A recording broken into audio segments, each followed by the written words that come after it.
Today, we are going to dig into the 6 pros and cons of living in Southwest Florida.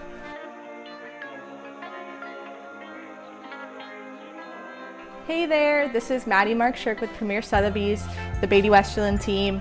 I'm here to dig into Southwest Florida, all good, all bad. I've been living here for 7 to 8 years, so I feel like I have a lot of knowledge that I can share with you before you decide to move down to Southwest Florida. So I don't want to waste any more of your time.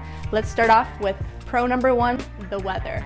Obviously, that's the main reason everybody loves Florida, but specifically Southwest Florida, located along the Gulf of Mexico, southern part of Florida. In the wintertime, the average temperature gets to around 78 degrees as the high, versus maybe even the northern part of Florida gets to maybe even like 65 degrees as the high in the wintertime. So the weather is absolutely phenomenal, and it makes a big difference to go a little more south compared to other parts of Florida. There are beaches, state parks, everything, palm trees. The whole vacation vibe is here in Southwest Florida for you to enjoy all year round. Summers are hot, but we'll get into that. Pro number 2 is definitely, it's a golfer's dream down here. I personally played Division I golf and absolutely love it down here. In Naples alone, which is one small city that makes up Southwest Florida, there are 90 golf courses. So let that sink in for a second. But on top of the golf, there's tennis, pickleball, everything social and activity positive that you could ever imagine. Part of the reason it's so amazing to retire is because of these golf, tennis, and pickleball communities. Pro number 3 is definitely the Southwest Florida International Airport, RSW. It is so conveniently located in Estero, Florida. And from where I live and have lived, it's honestly a 10-minute drive. So when my friends and family come to visit me, they'll text me when they arrive, and I can leave my house at that time to go pick them up. So I don't need to go to the airport and wait for them or drive 2 hours. It's 10 minutes away. I mean, even in Naples, you might be 30-minute drive. Nothing like some of the horrific 2-hour drives to an airport that you find it's hard to get a ride or whatever it might be. You will be all set with Southwest Florida International Airport. It is amazing. Pro number 4 has to be the wildlife. I mean, it's not every day you get to see dolphins, alligators, pelicans, various other forms of birds. It's just so many fantastic pieces of wildlife down here. I have seen some bears. I haven't seen a panther, but they're down here. Bobcats I've seen. I mean, lizards daily. A little different from your average deer or coyote that you might see up north. It's just phenomenal. Number 5, a huge pro of living down here is the abundance of shopping and dining. Just around here we have Gulf Coast Town Center, Miramar Outlets, Coconut Point. We have the waterside shops in Naples. We have Mercado. There are so many phenomenal places to shop. There's just so much to choose from. And if you like to shop, it's a great way to come out, get exercise, and you're outside too. And it's not like you're freezing, walking from place to place. It's just amazing. The dining as well. I've been here for so long, but I haven't even touched the amount of food options. And from lower end to higher end, you'll get it all down here. Lastly, number 6, I'd have to say a huge pro is all of the gated communities down here, and a lot of our seasonal residents that are down here for, say, 6 months or 4 months, whatever it may be, feel super comfortable that their home is in a gated community.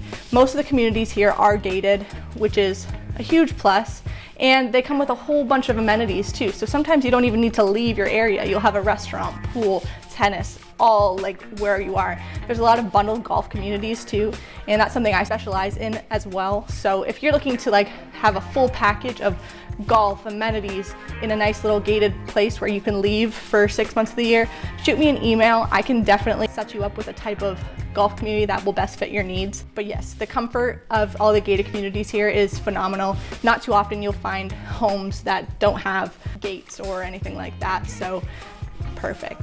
All right, so let's jump into the cons. There's gonna be some no matter where you live, but these are definitely big factors that you're probably gonna wanna consider before you move down here. Number 1, hurricanes. We're just coming out of the aftermath of Hurricane Ian, which completely destroyed Fort Myers, Sanibel Island, a little bit of Cape Coral. It's devastating, it absolutely is. And I mean, it's the price of living in paradise These things are gonna happen, and unfortunately we notice that hurricanes are becoming worse and worse. So it's definitely something you're gonna have to consider. I think a lot of home buyers are considering buying homes a little more inland, maybe like even 10 miles from the beach, 15 miles from the beach, where they're still close to the beach, but not right on the beach, just in case occurrences like this happen. Things are gonna be weird for a little while. We are hopeful that the building will resume and people will be able to come down here and still enjoy themselves. A lot of lives were lost and a lot of homes' belongings have been destroyed, and there's no getting around that. So that's definitely something that you have to keep in mind when you buy a home in Southwest Florida. Number 2, this could be a pro or con depending on who you are, but the age of the population is a little bit skewed to the older side. So someone like me may not love it, but I'm an old person at heart, so I definitely am into the golf and the tennis. Just the slow, calm lifestyle. It's not super crazy. There is a university nearby, so that does keep it a little bit younger, but the general population is a little bit older. But I mean, why wouldn't it be? You come to retire here, it's the perfect place to retire, so it makes the most sense. Number 3, another con is definitely the hot summers. Summers, quite frankly, they suck. You're sweating all the time. It's hard, especially if you're an avid exerciser. You're not gonna have a lot of fun running outside in the summer. And what comes with the hot weather is lightning, thunderstorms, almost every afternoon in the summer. So that's something that you have to judge.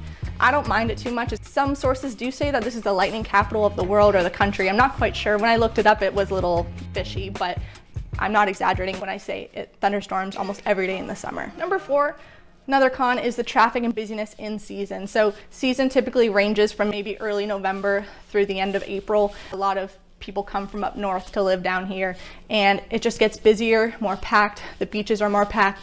You're gonna have to make some serious reservations at restaurants if they allow them. Traffic in general, you're gonna have to get to the beaches earlier, but just something to keep in mind. It's not like Miami or some of the busier cities, but it gets quite busy, and I'm not gonna sugarcoat that. Number 5, a lot of my northern friends have said that it's a very commercial look, less nature-y and small town vibes. It's a lot more commercial, more concrete buildings, more condominium complexes. Although there are palm trees all around, so it kind of, I feel like, lightens it up a bit. But yeah, that's definitely a factor and something I've heard a lot from a lot of my northern friends and family. Lastly, I kind of address as a pro is the wildlife. I feel a little more uneasy in Florida than I did up north, just in the general sense, between alligators, poisonous snakes, spiders. I think there's poisonous spiders. Don't want to take my chances. I have seen a bear. I mean, panthers probably aren't going to hurt you, but it's still a little bit nerve-wracking, especially if you're going out hiking in nature trails.